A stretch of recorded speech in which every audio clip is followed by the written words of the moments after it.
శ్రీమాత్రే నమ. జయ గురు దత్తాత్రేయ నమ.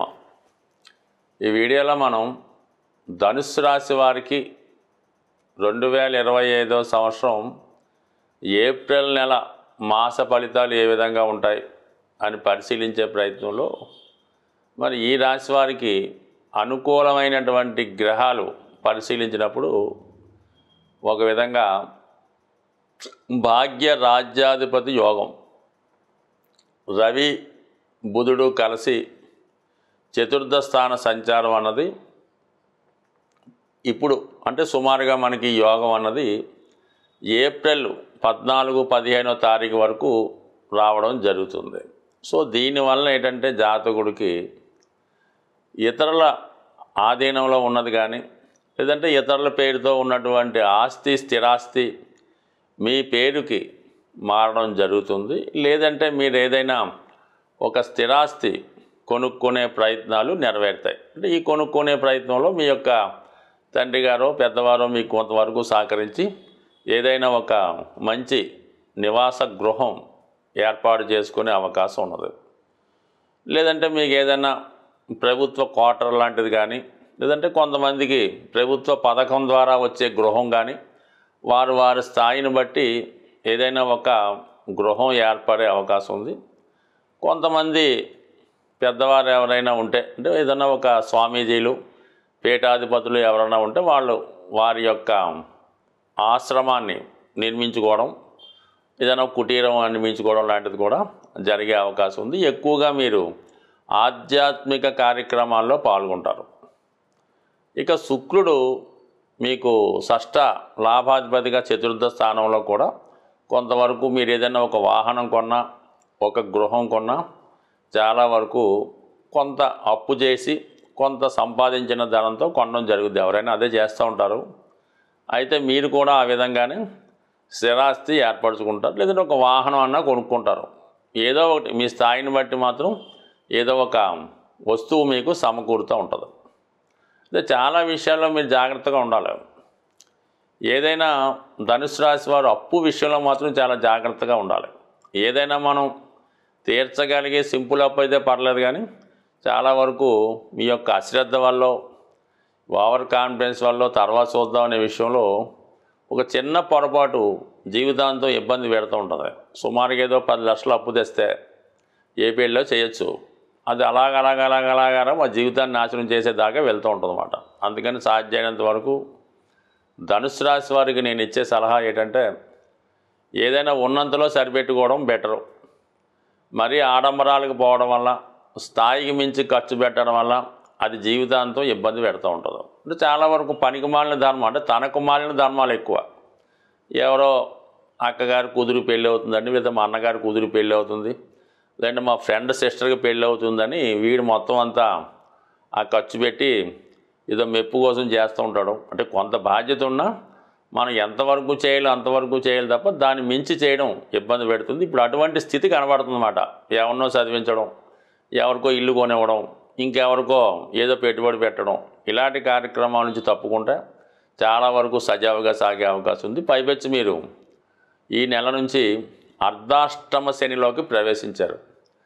ఈ కారణం వల్ల ఏమవుతుందంటే ముందు సరదాగానే ఉంటుంది, దాని తర్వాత దాని తాలూకా ఇబ్బంది ఇన్స్టాల్మెంట్ కట్టినప్పుడు అవతల వాడు అప్పు అడిగినప్పుడు కంపల్సరీగా మీకు బాధ కలుగుతూ ఉంటుంది. కాబట్టి అదేదో ముందుగానే మీరు ఎంతవరకు చేయగలరో అంతవరకే చేయడం మంచిది. ఈవెన్ మీ సంతానానికో మీ యొక్క మనవలకో విద్యలో ప్రవేశం కొరకు కాలేజీ సీట్ సంపాదించినప్పుడు ఆ ఫీజు మనం ఎంతవరకు పే చేయగలం, అంటే స్టార్టింగ్లో ఒక 2 లక్షలు కట్టేస్తే సరిపోదు, కొన్నాళ్ళకి ఏదో 3 నెలలకి 2 లక్షలు 3 నెలలు కట్టవలసి ఉంటుంది. అటువంటి విషయాన్ని కూడా ముందుగానే నిర్ణయించుకొని అవసరమైతే సంవత్సరం ఫీజు సుమారు 20 లక్షలు ఉందనుకుందాం, ఆ 20 లక్షలు ముందు కట్టేలా ఉంటేనే మీరు జాయిన్ చేయించండి. అంతేదా ముందేదో 5 లక్షలు కట్టేసి తర్వాత చూద్దామంటే అటు పిల్లవాడు బాధపడతాడు, మీరే ఇబ్బంది పడతారు. అంటే ఇప్పుడు స్థితి ఈ విధంగా ఉంది. అందువలన మీకు ఇది పదే పదే చెప్పడం జరుగుతుంది. కాబట్టి ముందు చూపుతో మీరు చేయగలమంటేనే ఏదైనా బాధ్యత మీరు మొయ్యండి. అది సొంత వారికైనా బయట వారికైనా అక్కర్లేనప్పుడు సాధ్యమైనంత వరకు మీ స్థాయి వరకు మీరు చేయండి. తర్వాత మాట్లాడకుండా ఉండండి. అయితే ఇదేలాగా నిష్ఠూరం పడుతుంది. మీరు అంత చదివించి బాగా చేసినా అదే నిష్ఠూరం చివరికి వస్తుంది. మీరు ఫస్ట్లోనే చేతులు దులుపుకున్నా ఇది కూడా అప్పుడే వస్తుంది. కాబట్టి ఈ విషయంలో జాగ్రత్త పడండి. పైపెచ్చు ఈ గురువు 6వ స్థానంలోను, కుజుడు 8వ స్థానంలోను, ఇవన్నీ కూడా మీ యొక్క చర్యల్ని ఏం చేసినా కూడా అది ఇబ్బందిగా మారే అవకాశం ఉంది. బట్ ఏదైనా గొప్పలకి హెచ్చులకి పోకుండా కామ్గా ఉంటే మంచిదని నా సలహా. సాధారణంగా గ్రహాలచే పీడించబడుతున్నవారు, ఇబ్బంది పడుతున్నవారు ఆ గ్రహాలకు పరిహారం చేసుకోవడం వల్ల సులభంగా ఆ సమస్య నుంచి బయటపడవచ్చు. అంటే ఇప్పుడు ఈ నెలలో శనిగ్రహం మారుతూ బుధగ్రహంతో కలియడం వల్ల ఈ వ్యాపార వర్గంలో ఉన్న వాళ్ళకి చాలా వరకు వ్యాపారం మందగిస్తుంది. విద్యార్థులు ఎంత చదివినా కూడా చదివింది జ్ఞాపకం రాక పరీక్షల్లో రాయలేకపోతుంటారు. అలాగే చాలా వరకు సరైన నిర్ణయాలు తీసుకోలేకపోవడం వల్ల చాలా వ్యవహారాల్లో నష్టపోవడం జరుగుతూ ఉంటుంది. ఆ కారణం వల్ల బుధుని యొక్క అనుగ్రహం కోసం చాలా సులభం మాట. బుధుడు తొందరగా అనుగ్రహించే గ్రహం. ఇది విద్యార్థులు లాంటి వాళ్ళు వినాయకుణ్ణి బుధవారం రోజు గరికతో అర్చించి వినాయకుడికి సంబంధించినటువంటి 12 నామాలు, 108 నామాలు, సంకటనాశన గణేష్ స్తోత్రం చదువుకుంటే సింపుల్గా అయిపోతుంది.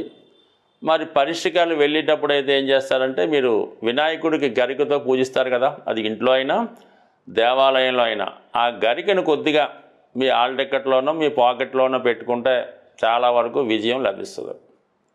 ఇక వ్యాపార సంస్థల్లో ఉన్నవాళ్ళు ఏం చేయాలంటే, గణపతిని ప్రతినిత్యం పూజిస్తూ, అలాగే వీలున్నవారు అవకాశం ఉన్నవారు విష్ణు సహస్రనామం లేదా గోవింద నామాలు చదువుతూ ఉండాలి. లేదంటే మీ షాపులో క్యాసెట్ రూపంలో వేస్తూ ఉంటే చాలా వరకు పనిచేస్తుంది.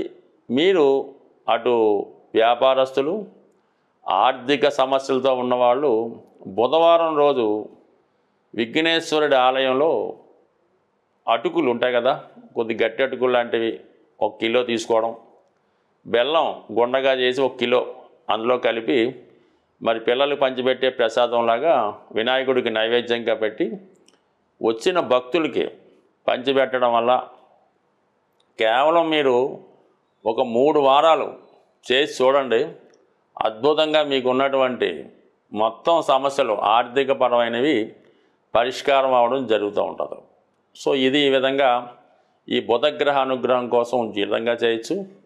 కామన్గా బుధ అనుగ్రహం ఉంటే విష్ణుమూర్తి, లక్ష్మీ అనుగ్రహం కూడా లభిస్తూ ఉంటుంది.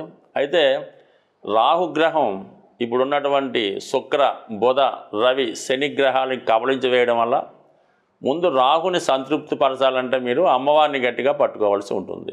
ఏదో ఒక వారం ఏదన్నా అమ్మవారి ఆలయంలో దర్శించి అమ్మవారికి శక్తి ఉన్నవారు ఒక నిమ్మకాయల దండ వేయండి, లేనివారు ఒక 4 నిమ్మకాయలు అమ్మవారి ఆలయంలో ఇవ్వడం వల్ల అమ్మవారి యొక్క అనుగ్రహం దొరికిందంటే ఇంకా ఆటోమేటిక్గా మొత్తం అంతా కూడా సమస్య పరిష్కారం అవుతూ ఉంటుంది. ఇవన్నీ చేయలేని వారు మరి శనిగ్రహ అనుగ్రహం కోసం ఓం నమశివాయ అనే శివ పంచాక్షరీయ నామాన్ని ప్రతిరోజు 1008 సార్లు మీరు ఏ విధంగా ఉన్నా మనసులో చేసుకోండి. అన్ని సమస్యల నుంచి బయటపడతారు. స్వస్తి.